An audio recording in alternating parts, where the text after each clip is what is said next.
We'll be working our way up as we talk about common features of computer science such as loops and arrays.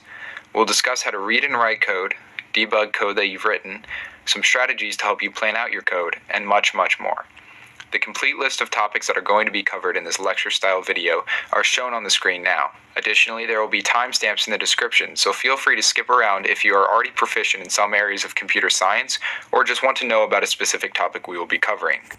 Hopefully, by the end of the series, you'll have a basic understanding of what computer science is, along with an armory of useful skills that will help you unravel whichever programming language you decide to learn first. We'll only be covering the major key points that apply to all programming languages, so we'll be shying away from topics such as object-oriented coding and command line navigation, as those are things which are language-specific. Additionally, there will be no software required for you to download in order to follow along with this tutorial, as we won't be writing any in an IDE to keep things simple and concentrated. This video is meant for those who are interested in computer science and programming, but have no idea where to start and have little to no background information on coding. And so if that sounds like you, then strap in as Sean and I work our way through the wacky world of computer science, starting with the biggest question probably on your mind, which is, what even is programming? Well, the dictionary defines it as the process of preparing an instructional program for a device. But that's a really confusing definition. So, in layman's terms, what exactly does that mean? Essentially, it is attempting to get a computer to complete a specific task without making mistakes. Imagine this, for example.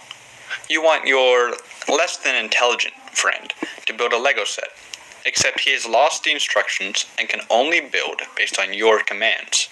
Remember though, your friend is far from competent, and so if they are not given very specific instructions on how to build the set, there are many mistakes that they could make.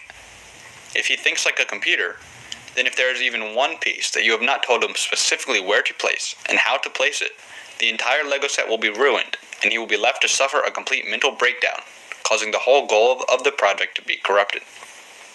Giving instructions to your friend is very similar to how programmers code. Instead of a less than intelligent friend, you have a less than intelligent computer. And instead of instructions on how to build a Lego set, we are feeding it information on how to complete a program, like a game or a web application. An important thing to note is that computers are actually very dumb. We built them up to be this super sophisticated piece of technology, when in